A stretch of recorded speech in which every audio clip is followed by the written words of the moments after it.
Shalom saudara-saudara yang terkasih di dalam Tuhan Yesus Kristus. Firman Tuhan menyapa kita dalam pertonggoan kita, yaitu dari kitab Ulangan 31 ayat 14 sampai dengan 22. Mungkin lepas pribadi kita telah membacanya. Kita bersatu di dalam doa. Terima kasih Allah Bapa Sorgawi buat kuasa, buat sukacitamu yang Engkau berikan di dalam kehidupan kami. Pada saat ini ya Tuhan, kami rindu bersekutu bersama dengan Engkau melalui ibadah kami. Dan kami rindu ya Tuhan untuk mendengarkan firman-Mu. Dan pada saat ini juga Tuhan jamah kami, Tuhan lawat kami di dalam Kristus Yesus. Amin. Salam saudara-saudara terkasih di dalam Tuhan Yesus Kristus. Kita disapa firman Tuhan dalam ibadah pertonggoan kita dari Ulangan 31 ayat 14 sampai dengan 22. Yang mana ini adalah Mazmur Musa untuk mengingatkan, untuk mengulangi apa yang telah dia terima dari Tuhan Allah yang mau dibagikan kepada bangsa Israel, yang mana di tengah-tengah kehidupan mereka harus diulang kembali sebelum mereka memasuki tanah perjanjian yang diberikan Tuhan Allah, yang dijanjikan Tuhan Allah di tengah-tengah kehidupan mereka. Jemaat yang dikasihi Tuhan Yesus Kristus, di sini Musa mau mengingatkan atas kuasa Allah, bahwa Allah itu adalah Allah yang maha kuasa. Allah itu adalah Allah yang maha tahu. Dan Allah itu adalah Allah yang dekat di tengah-tengah kehidupan orang-orang percaya, di tengah-tengah kehidupan bangsa pilihan Allah itu sendiri.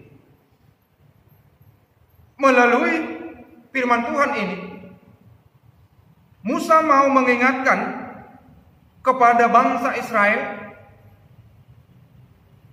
tentang pemeliharaan Tuhan yang begitu luar biasa di dalam fase perjalanan orang-orang Israel, di dalam fase perjalanan bangsa Israel menuju tanah yang dijanjikan oleh Allah kepada bangsa Israel, yaitu tanah yang penuh dengan susu, yang penuh dengan manisan. Jemaat yang dikasihi oleh Tuhan Yesus Kristus, sebelum memasuki suatu daerah, pasti kita dituntut untuk memahami daerah tersebut. Pasti kita dituntut bagaimana, apa yang menjadi situasi, apa yang menjadi latar belakang dari daerah tersebut. Begitu juga di tengah-tengah orang-orang Israel, yang mana sebelum mereka memasuki tanah perjanjian itu, mereka harus dipersiapkan secara matang melalui yang mereka terima dari Tuhan Allah. Inilah yang mau diulangi oleh Musa kepada kehidupan mereka pribadi lepas pribadi. Jemaat yang dikasihi oleh Tuhan Yesus Kristus, melalui khotbah kita ini juga mau mengajarkan kepada kita bagaimana Musa itu sendiri, bagaimana orang-orang yang dipilih oleh Tuhan bergantung sepenuhnya kepada rencana Tuhan.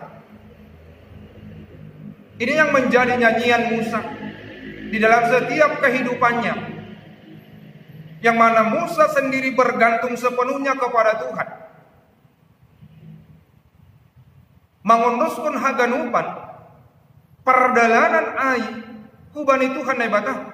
Meskipun kita tahu, jemaat yang dikasihi oleh Tuhan Yesus Kristus, perjalanan itu penuh dengan tantangan, baik dari alam, bahkan dari orang-orang Israel itu sendiri. Tetapi apapun yang terjadi, satu hal yang luar biasa, Musa menyerahkan semuanya itu hanya ke dalam tangan Tuhan. Musa juga mau mengajarkan di dalam kehidupan, di dalam akhir daripada hidupnya. Kalau kita baca di dalam ayat 14, kemudian berfirmanlah Tuhan kepada Musa, sesungguhnya sudah dekat waktunya bahwa engkau akan mati. Tetapi di dalam akhir hidupnya, Musa mau mengingatkan kembali bangsa Israel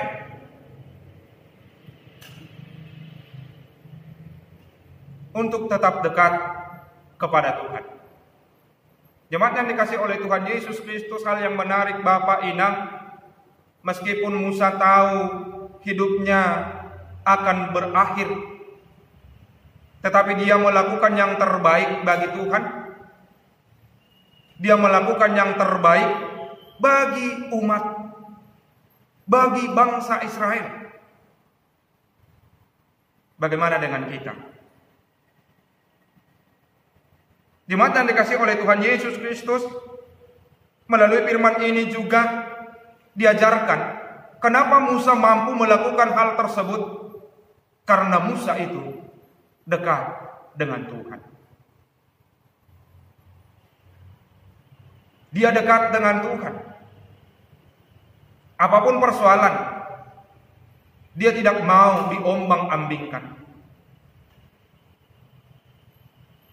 Firman Tuhan juga mau menyampaikan kepada kita, jemaat yang dikasih oleh Tuhan Yesus Kristus, di dalam setiap pujian kita, di dalam setiap langkah hidup kita, firman Tuhan mengajak kita untuk tetap rendah hati, untuk tetap kuat, untuk tetap setia, agar kita konsisten di dalam iman percaya kita. Kalau kita lihat di tengah-tengah situasi yang terjadi pada saat ini, apakah kita masih konsisten di dalam iman kita? Apakah kita tetap setia? Apakah kita tetap taat untuk mengikuti aturan-aturan Tuhan, untuk mengikuti anjuran dan rencana Tuhan? Sebab kita tahu, Musa mau mengajarkan bahwasanya Allah itu adalah yang maha tahu. Dia tahu, Bapak Inang, situasi yang terjadi pada saat ini. Dan juga kepada firman Tuhan yang kita baca, dia tahu bahwa bangsa Israel akan mengingkari dia, bahwa bangsa Israel akan menduakan dia. Tetapi Allah kita adalah Allah yang maha kuasa, Allah yang mampu, Allah yang maha hadir di tengah-tengah kehidupan kita. Sehingga mari kita mangondoskan haganupan ai kubani tangan ninai batang. Jemaat yang dikasihi oleh Tuhan Yesus Kristus, melalui nyanyian ini juga bagaimana di dalam setiap pergumulan, di dalam setiap perjalanan yang dilalui oleh orang-orang Israel, secara khusus kepada pemimpin mereka yaitu Musa, yang menjadi nyanyian Musa itu hidupnya adalah tahan uji. Hidupnya tahan uji.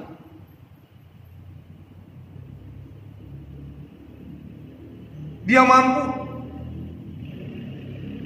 untuk tetap tegar. Dia mampu untuk tetap teguh. Jemaat yang dikasihi oleh Tuhan Yesus Kristus, melalui firman Tuhan ini juga mengajak kita, yang mana di dalam akhir hidupnya Musa mau menyerahkan tongkat estafet kepemimpinan, tongkat estafet pelayanan kepada Yosua.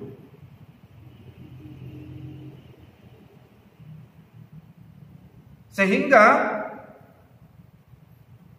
di dalam kehidupan Yosua diperlengkapi. Tuhan tahu apa yang terjadi dalam diri Yosua, sehingga Yosua dipilih oleh Tuhan. Sehingga Yosua diangkat oleh Tuhan untuk menggantikan Musa menuju dan membawa orang-orang Israel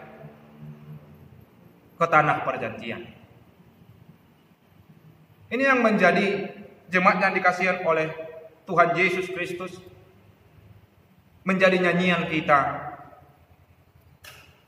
bahwa hendaknya lah hidup kita menjadi suatu nyanyian. Hendaknya lah